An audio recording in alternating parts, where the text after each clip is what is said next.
Salut la compagnie, ici Jérémy, il est 5 h du matin et je prends la direction de l'Italie pour ce qui sera certainement mon défi le plus terrifiant de 2023. J'emmène avec moi un sac rempli d'électronique et de matériel de survie car vous allez le voir, l'endroit est tout sauf paradisiaque.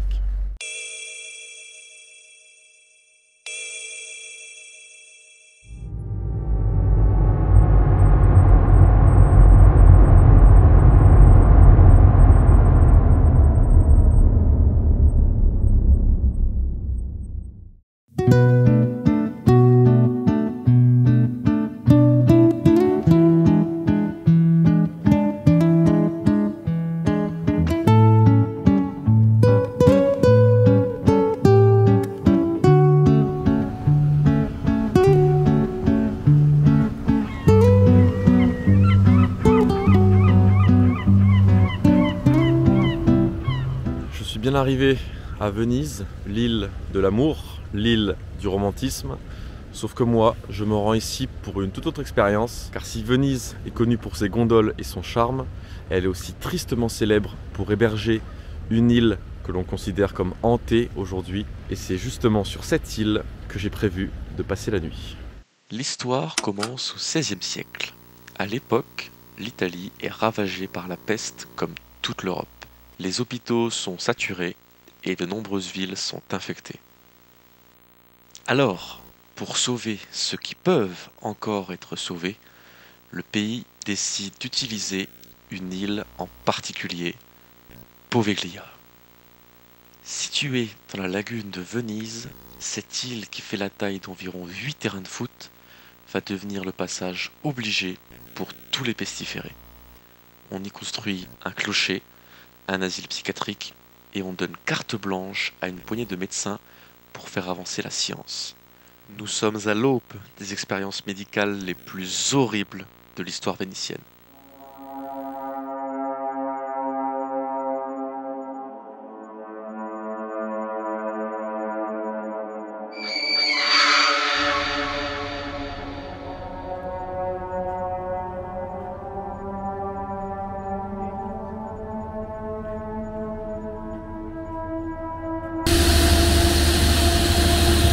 Ça y est, on est en route pour l'île de Poveglia. J'ai réussi à trouver un passeur, car il faut savoir que l'île est totalement interdite d'accès, car elle est jugée hantée pour les superstitieux et dangereuse pour le gouvernement. En tout cas, il me tarde d'arriver sur place pour vérifier si ce qu'on dit est vrai.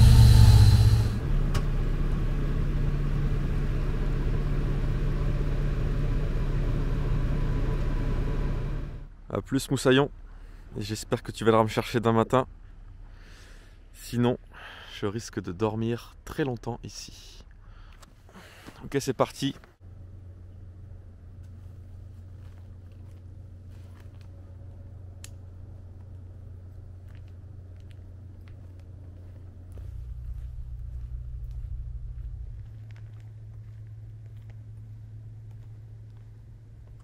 La première chose que l'on voit quand on arrive sur l'île, c'est le bâtiment principal, l'ancien asile psychiatrique.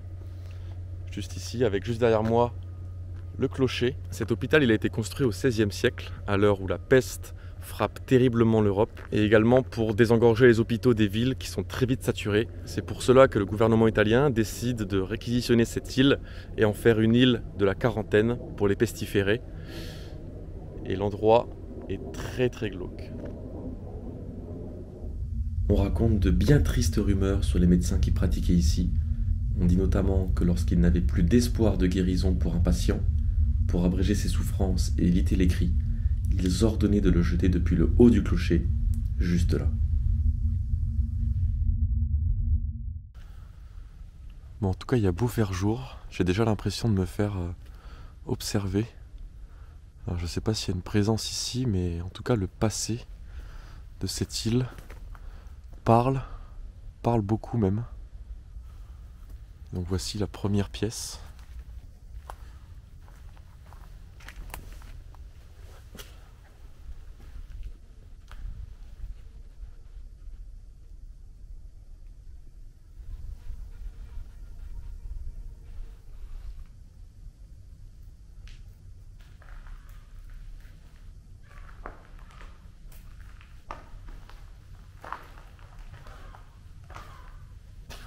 absolument effrayant. Il me reste environ 1h30 avant que le soleil se couche. Alors je vais utiliser ce temps pour poser le camp, trouver le meilleur endroit et ensuite ce sera l'heure de mettre les lumières.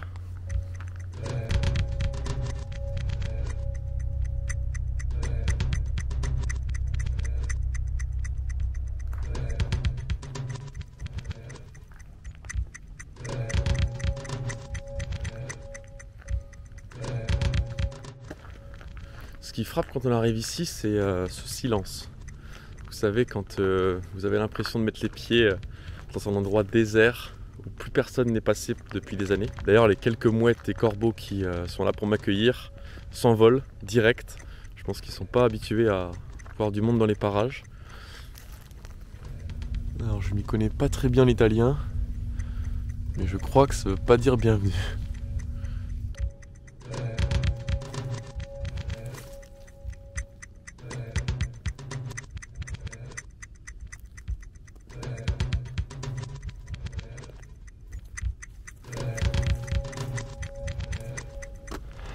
La nuit s'annonce brumeuse les amis, ça tombe bien, j'ai mis mon gros pull en laine.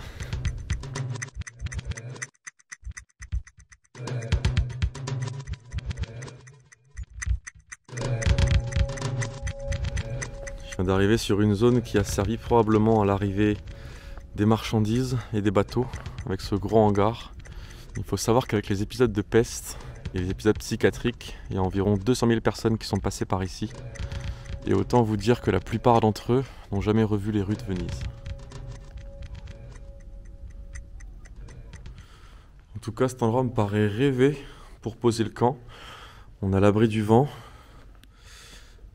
Cette petite pièce, voyons voir, qui me paraît pas très humide. Je pense qu'on va mettre le camp ici. C'est parti.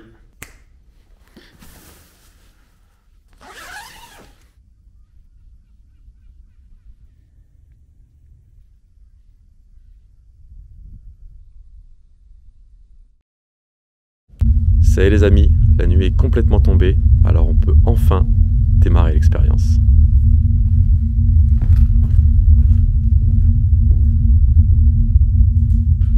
C'est parti, la nuit est bien tombée maintenant. Il est 19h. Alors je me dirige vers le bâtiment principal qui est donc l'asile psychiatrique, l'ancien asile psychiatrique. J'espère que la qualité de la vidéo est bonne parce que je filme avec une GoPro et donc de nuit avec 3 lumières différentes. Il risque d'y avoir quelques moments un peu flous, c'est possible. En tout cas, on va faire un maximum pour que l'expérience soit la plus immersive possible.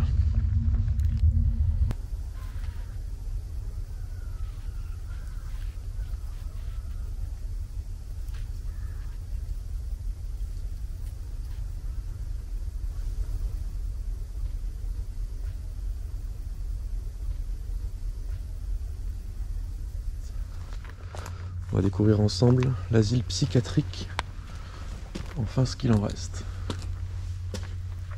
À partir de là, je ne maîtrise plus les bruits qui vont arriver. Là, c'était la direction qui visiblement n'est plus là.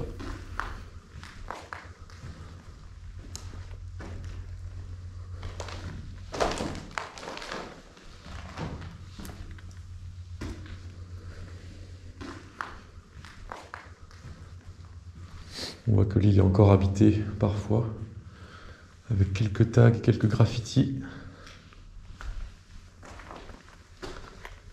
Mais bien habitée, à ce que je vois.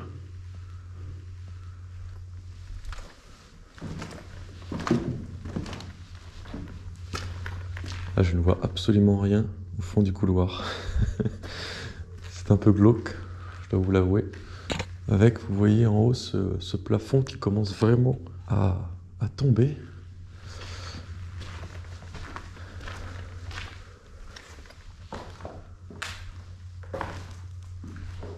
La première impression quand je rentre ici la nuit, c'est que l'ambiance est beaucoup trop calme.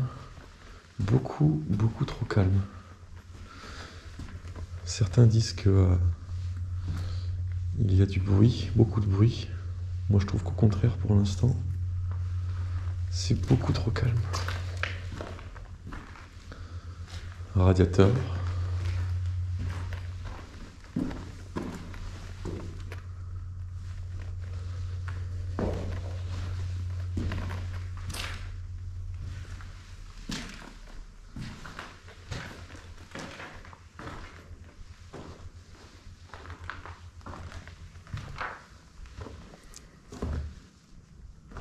Visiblement ici on faisait à manger avec une ancienne gazinière.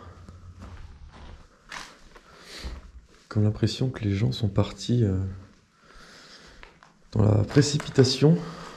Je suis jamais allé à Tchernobyl, mais c'est un peu la vision que j'en ai si jamais j'y étais allé. Des affaires comme ça en vrac. Hop, c'est parti. La lumière, comme ça. Ok.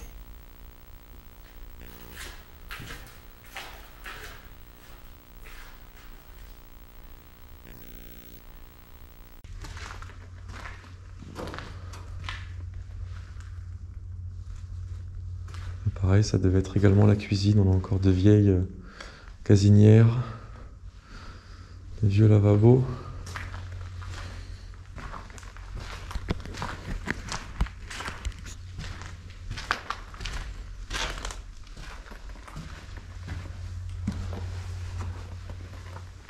Et donc là, je crois que nous allons jusqu'au clocher. Bon, c'est pas vraiment l'idée. Avec beaucoup de fientes d'oiseaux. En tout cas, cette pièce est très glauque.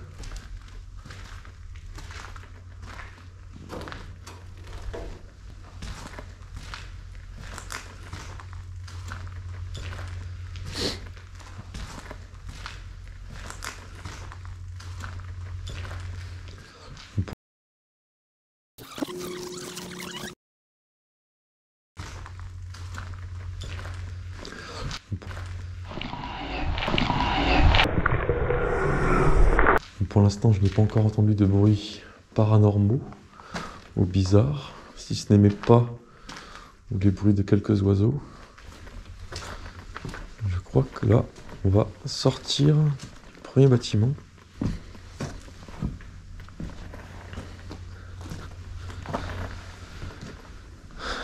Ah, des escaliers qui mènent donc au premier étage.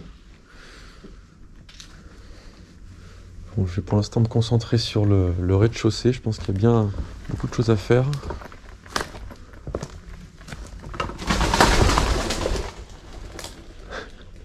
Je ne sais pas si vous avez entendu ces pigeons. Mais ils m'ont fait mon premier sursaut.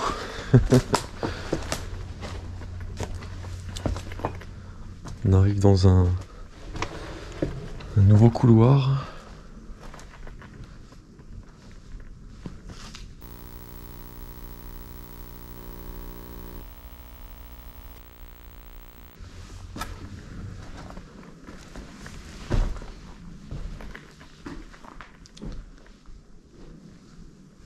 C'est dingue en tout cas comme la nature a repris ses droits ici. On a énormément de branches, de feuilles.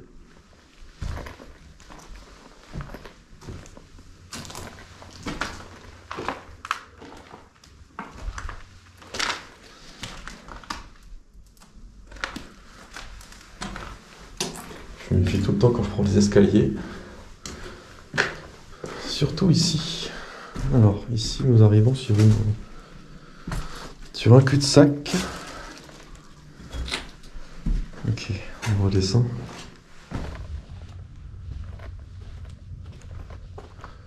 Un escalier, un de plus.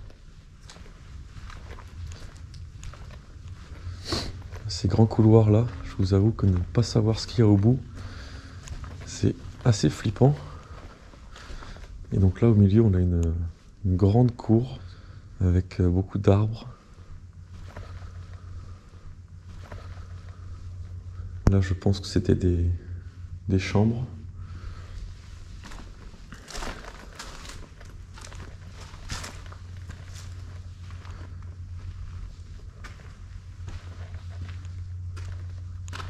Voilà pourquoi je veux éviter les escaliers. Exactement pour ne pas avoir à subir ce genre de choses. Celui-là est en très mauvais état.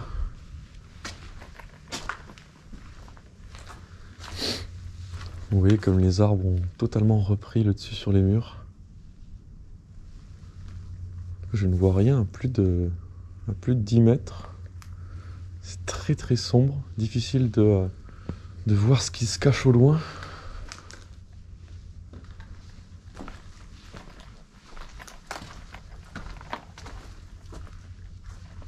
Voilà, je crois qu'on est dehors.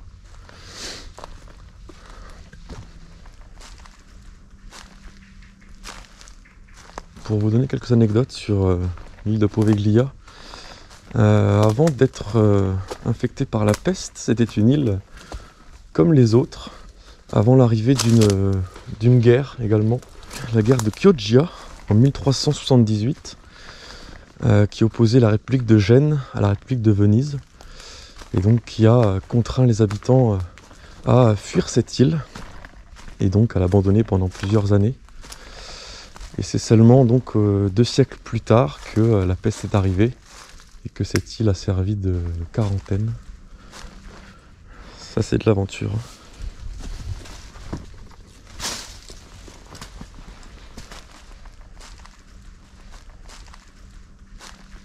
Aujourd'hui, l'île se compose de 3 bâtiments, le clocher, l'asile psychiatrique et une ancienne prison également.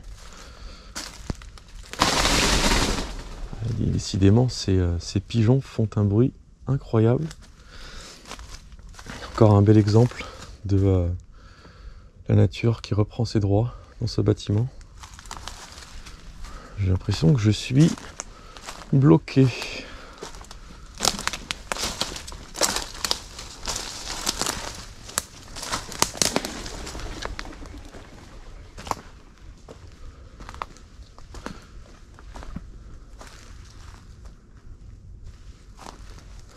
On va voir ce qui se cache là-bas. Pour l'instant, j'ai pas envie de le répéter, mais je le rappelle, à part des bruits de pigeons, je n'ai absolument rien entendu d'autre. Je crois qu'on a un nouveau bâtiment ici.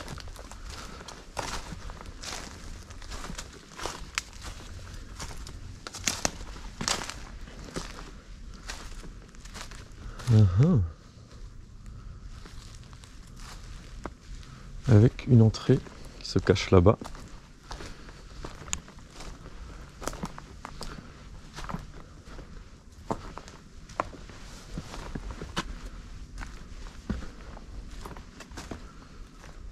Alors pour le rappel, je ne suis pas un chasseur de fantômes. Je suis juste venu ici pour vaincre cette peur que l'on a tous. La peur du noir, la peur des esprits. Et donc cette île était l'endroit rêvé pour combattre cette peur-là.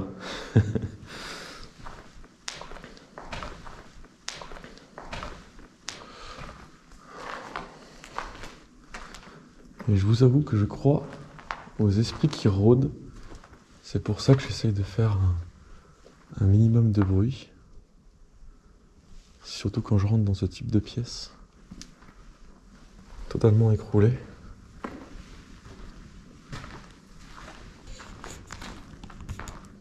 Je crois qu'il y a un plan sympa à faire là.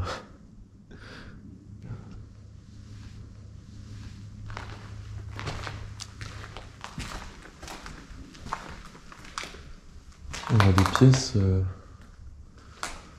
assez grandes.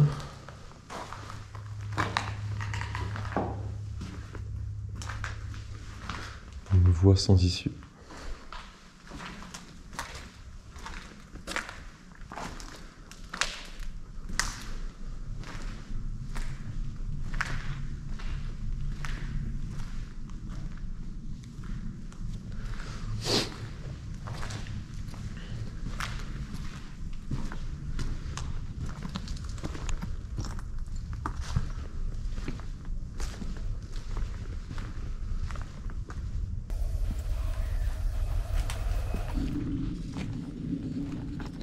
Alors voilà pourquoi je fais hyper attention à là où je mets les pieds. Parce que quand je vois ce genre de trou, je me dis que je pourrais rester dedans, ou au mieux, me briser une cheville.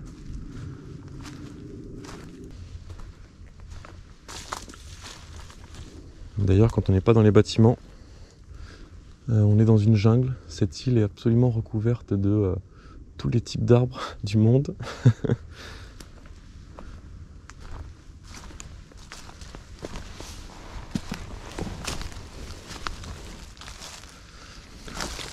Bon, et comme vous aimez beaucoup les anecdotes, je vais vous en raconter une nouvelle. Celle-ci est vraie. À l'époque, il y a quelques années déjà, des fouilles ont été faites sur les personnes enterrées. Et on s'est aperçu qu'elles avaient, beaucoup d'entre elles avaient des briques entre les mâchoires. Pourquoi donc, me diriez-vous? Eh bien parce qu'à l'époque, on pensait que les personnes malades étaient des vampires. Et donc en brisant leurs mâchoires, on les empêchait de se nourrir du sang d'autres cadavres. Et donc on les empêchait de revenir à la vie. Voilà une nouvelle anecdote encore plus macabre.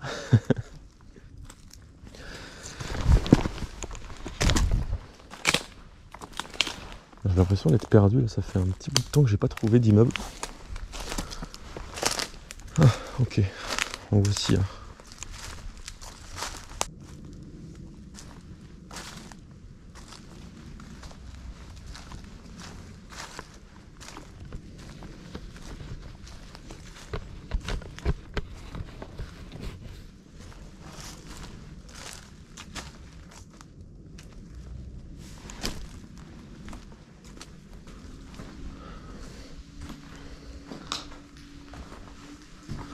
Encore un bâtiment, je pense que celui-là c'était... je pense que nous sommes dans l'ancienne prison. Avec des toutes petites chambres, un chauffage, sûrement un lavabo qui devait être par ici. Et donc une fenêtre.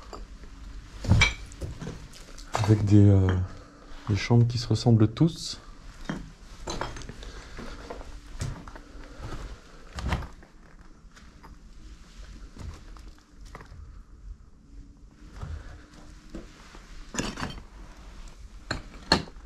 Je pense que c'était la salle de bain.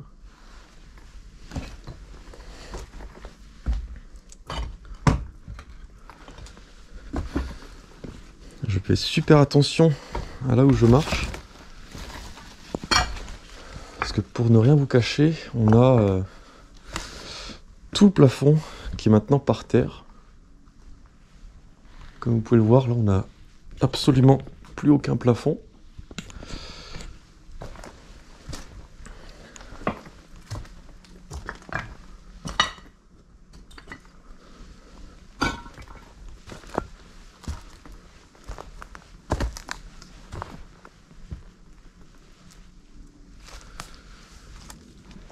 On a une sortie juste ici. Enfin une sortie, faut le dire vite. Gauche, droite, allez on va s'enfoncer. Ah non, c'est un cul-de-sac. En revanche, on a cette créature. Ça, c'est un pigeon en revanche. D'ailleurs, elle est orientée juste à côté du littoral. Derrière cette friche là, on a la mer à quasiment une dizaine de mètres. Donc cette créature-là est sans doute ce que vous voyez en premier les pestiférés quand ils arrivaient. Je ne sais pas s'il y avait un message derrière ça, mais le deuxième est ici. Si on retourne là-dedans.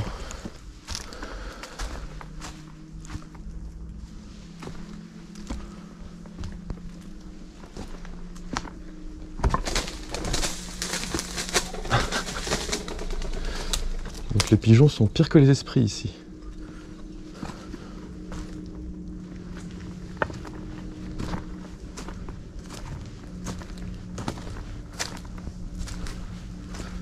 Ok, on va essayer de s'aventurer dans ce troisième bâtiment. Est-ce que vous voyez cet escalier? C'est absolument dingue. Toutes les lianes ont recouvert les bâtiments. Là, c'est absolument incroyable. En à peine 50 ans, le bâtiment est totalement tombé en ruine.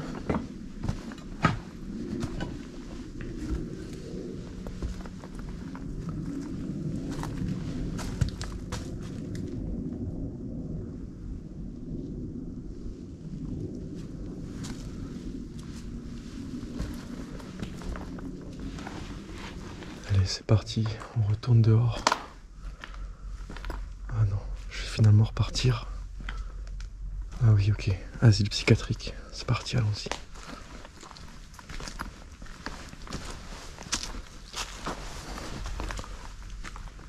Qu'est-ce qu'il y a derrière ça ?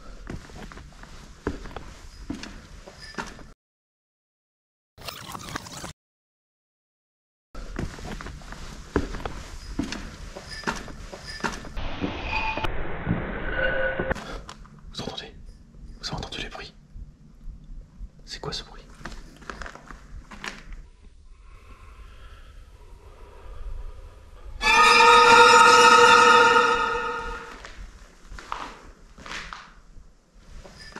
Vous avez entendu ce bruit? Il y a un bruit là, c'est quoi ce truc? Oh, ok. Ok, c'est ces pigeons. Oh là là, ils m'ont fait peur. Oh là là, ils m'ont fait peur ces pigeons. Ok, c'est rien. C'est rien, c'est rien. On continue.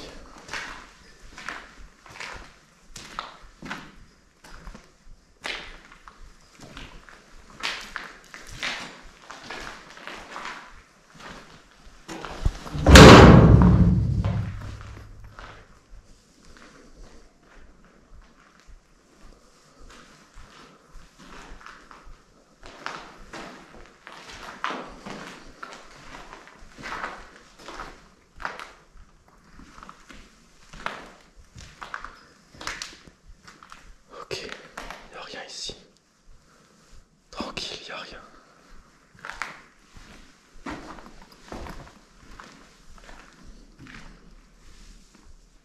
Là, c'est sans issue, là.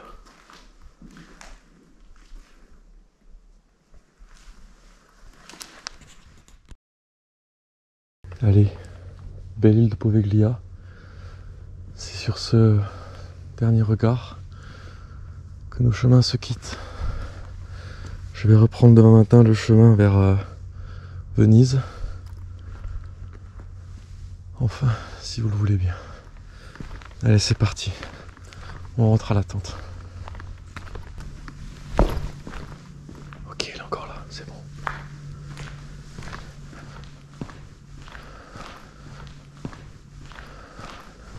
On va se coucher. Et en espérant qu'on soit pas trop dérangé cette nuit. Bon, et ben on est bien installé. C'est parti pour la deuxième partie du défi, la nuit sur Poveglia. Bonne nuit à tous et à demain.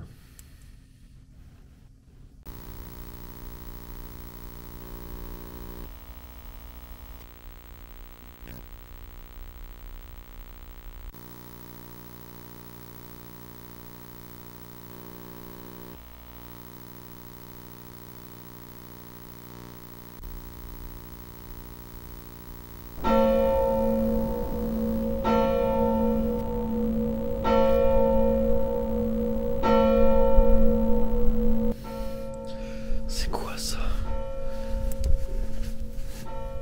C'est quoi ce bruit?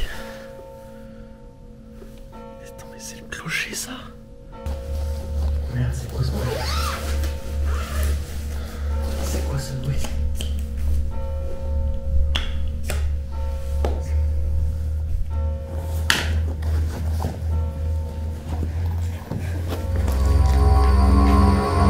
Qu'est-ce qui se passe? Qu'est-ce qui se passe?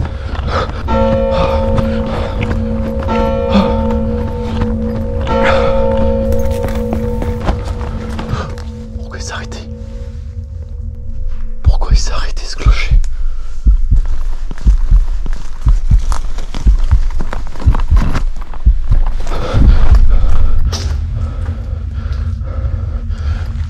C'est le clocher là-bas. Le clocher est là-bas.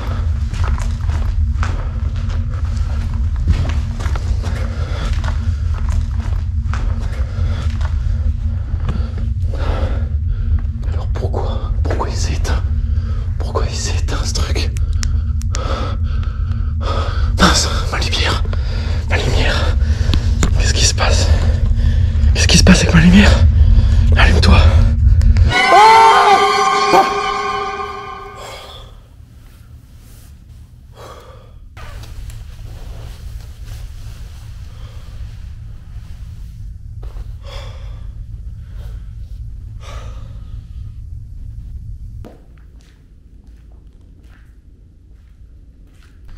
Bon, il semble qu'on ait fait un mauvais rêve, les amis. Pourtant, la nuit paraissait plutôt calme. En tout cas, ça fait très bizarre de se lever avec cette atmosphère encore très brumeuse. Bon, il s'est passé tellement de choses sur cette île depuis de nombreux siècles que c'est pas en une seule nuit que je vais pouvoir statuer si l'île est hantée ou non. D'ailleurs, mon but sur l'île était beaucoup plus personnel. Je suis arrivé ici avec la volonté de vaincre ma peur du noir et des esprits. Et quand je suis arrivé ici, j'avais deux options avec ma peur, soit le déni, soit l'acceptation. J'ai décidé d'accepter cette peur et de venir affronter cette île seul pendant une nuit. Et le résultat est assez convaincant, je dois dire. Même si je me suis fait peur à plusieurs reprises, j'ai ressenti l'atmosphère, une ambiance très pesante dès mon arrivée. Et pour autant, je ne me suis jamais senti en danger ici. Bien souvent, ce qui fait que la peur nous paralyse, c'est qu'on visualise toujours très bien le danger, ce que l'on risque. Mais on visualise très mal les solutions qu'on a et ce qu'on pourrait faire si le danger se présentait à nous. Par exemple, moi, les esprits, je suis arrivé dans une optique où si je sens une présence, si je sens quelconque apparition, je me donne le droit de fuir, de me réfugier dans ma tente, pourquoi pas d'appeler la police italienne si le danger est réel pour moi. Mais en fait, je suis allé au-delà de cette peur et je suis allé chercher les solutions possibles. Et au final, en me confrontant à cette île, aussi glauque et macabre soit-elle, je n'ai jamais ressenti de présence, de possession maléfique ou d'apparition. Et donc le fait de venir ici avec des solutions à ces peurs, ça m'a fait m'y confronter, les accepter. Et aujourd'hui, je peux dire que j'ai passé une nuit sur l'île de Poveglia, l'île considérée comme la plus hantée du monde.